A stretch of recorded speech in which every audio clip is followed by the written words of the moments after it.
যে আল্লাহ রাব্বুল আলামিন আমাকে আপনাকে ভালোবেসে মহব্বত করে কোরআন এবং সুন্নাহ থেকে আলোচনা শোনার মতো তৌফিক দান করলেন। এই জন্য আমরা একবার জোরে সোরে কালিমাত শুকরিয়া আদায় করছি। আমরা সকলেই পড়ে নিচ্ছি আলহামদুলিল্লাহ। প্রশংসা আদায় করলাম কার? আরো জোরে আওয়াজ দিয়ে বলেন, প্রশংসা আদায় করলাম কার? আল্লাহর।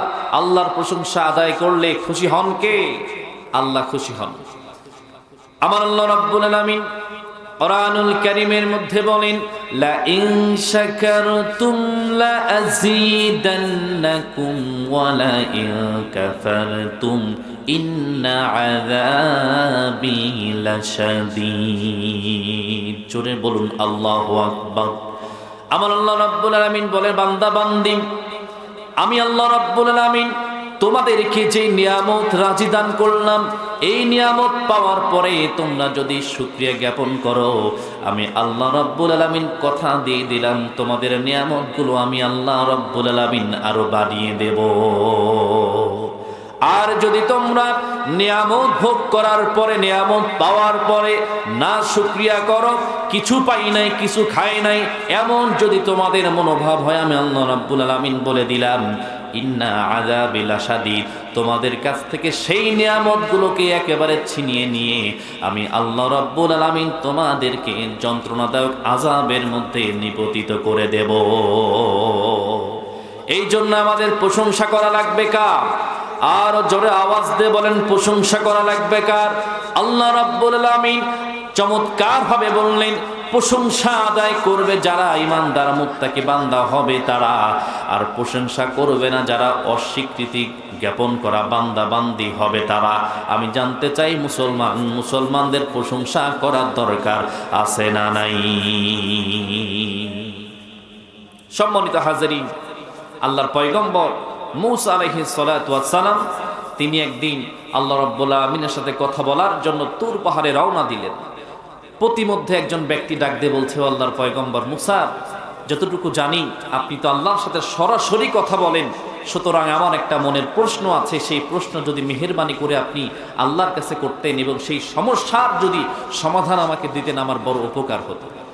আল্লাহর পয়গম্বর মূসা আলাইহিস সালাতু ওয়াস সালাম বললেন, ঠিক আছে, কি তোমার প্রশ্ন বলো, আল্লাহর কাছে কি কথা তুমি পৌঁছাতে চাও?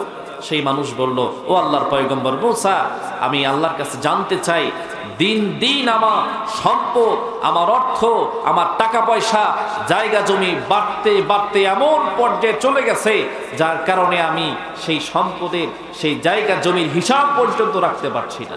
আমি আল্লাহর কাছে জানতে চাই কি করলে আমার সম্পদ কমে যাবে, টাকা পয়সা কমে যাবে। আল্লাহ নবী মূসা আলাইহিস সালাতু ওয়াস সালাম বললেন, ঠিক আছে, আমি যখন রব্বুল আলামিনের সাথে কথা বলবো তখন তোমার প্রশ্নটি আমি জানাবো। পয়গম্বর মূসা আলাইহিস সালাতু ওয়াস সালাম রওনা দিয়ে দিলেন। প্রতিমধ্যে আরেকজন ব্যক্তির সঙ্গে সাক্ষাৎ হয়ে গেল। সেই ব্যক্তিটা পয়গম্বর মূসা আলাইহিস সালাতু ওয়াস সালামকে ডাক দিয়ে বলল, ওগো পয়গম্বর মূসা, শোনেন, আমি আল্লাহ রব্বুল আলামিনের কাছে একটা প্রশ্ন করতে চাই। এই প্রশ্নটা মেহেরবানি করে আপনি আল্লাহর কাছে পৌঁছে দেবেন, আর আমার প্রশ্নের যেই সমাধান হয়, সমস্যার যেই সমাধান হয়, আপনি বাড়িতে ফেরার পথে সেই সমাধান আমাকে জানিয়ে যাবেন। পয়গম্বর মূসা আলাইহিস সালাতু ওয়াস সালাম বললেন, ঠিক আছে, বলো তোমার কি প্রশ্ন? সেই ব্যক্তি বলল, আমার এমন দুরবস্থা, এমন করুণ অবস্থা, থাকার জন্য কোনো জায়গা নেই, খাবার জন্য কোনো খাবার নাই, পরনে লুঙ্গি ছাড়া কিছুই নাই। আমি আল্লাহর কাছে জানতে চাই, কি ইবাদত করলে, কি করলে আমার আল্লাহ রাব্বুল আলামিন আমার সম্পদ বাড়িয়ে দেবেন? বলেন সুবহানাল্লাহ। পয়গম্বর মূসা আলাইহিস সালাতু ওয়াস সালাম চলে গেলেন তুর পাহাড়ে। যাওয়ার পরে আল্লাহ রাব্বুল আলামিনের সাথে কথা বলার প্রাক্কালে আল্লাহ রাব্বুল আলামিনকে প্রশ্ন করলেন, রাব্বুল আলামিন, আমার একজন উম্মত তোমার কাছে একটা প্রশ্ন করেছে। প্রশ্নটা হলো, তার নাকি দিন দিন অর্থ সম্পদ বেড়ে যায়, সম্পদ বেড়ে যায়, টাকা পয়সা বেড়ে যায়, জমি জমা বেড়ে যায়। তোমার কাছে জানতে চেয়েছে কি আমল করলে তার সম্পদ কমে যাবে। আল্লাহ রাব্বুল আলামিন সঙ্গে সঙ্গে মূসা আলাইহিস সালাতু ওয়াস সালামকে ডাক দিয়ে বলেন, ওগো মূসা, শোনো, তুমি তোমার সেই উম্মতকে বলে দিও, তোমার উম্মত যেন আমি রব্বুল আলামিনের প্রশংসা বন্ধ করে দেয়। আল্লাহু আকবার।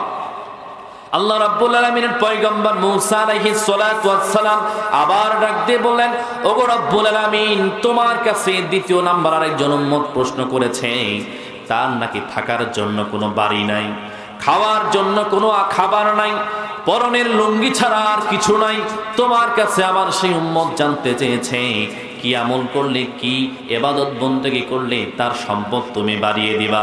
আল্লাহ রাব্বুল আলামিন বলেন, ওগো মূসা, তাড়াতাড়ি করে তুমি তোমার সেই উম্মতকে বলে দাও, তোমার সেই উম্মত যদি আমি আল্লাহ রাব্বুল আলামিনের প্রশংসা করতে পারে, আমি রাব্বুল আলামিন বলে দিলাম, লা ইন শাকারতুম লা আযীদান্নাকুম ওয়া লা ইন কাফারতুম ইন্না আযাবি লাশাদীদ।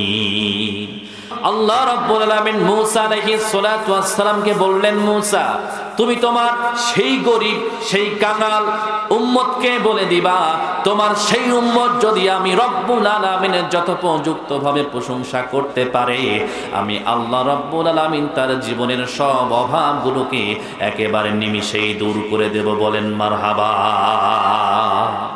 পয়গম্বর মূসা আলাইহিস সালাতু ওয়াস সালাম তিনি যখন বাড়িতে কামব্যাক করছিলেন, দেখা হয়ে গেল সেই ধনী মানুষের সাথে, যার প্রতিনিয়ত সম্পদ বাড়তেছে, কমার কোনো নাম নাই।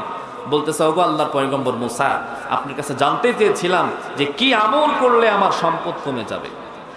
সঙ্গে সঙ্গে পয়গম্বর মূসা আলাইহিস সালাতু ওয়াস সালাম বলছেন, আমার আল্লাহ রাব্বুল আলামিন বলেছে, তুমি যদি তোমার রব্বে কারিমের প্রশংসা তুমি বাদ দিয়ে দাও, আল্লাহ তোমার সব সম্পত্তি আস্তে আস্তে কমায় দিবে। পয়গম্বর মূসা আলাইহিস সালাতু ওয়াস সালামের উম্মত ডাক দিয়ে বলে, ওগো পয়গম্বর, আপনি বলেন কি?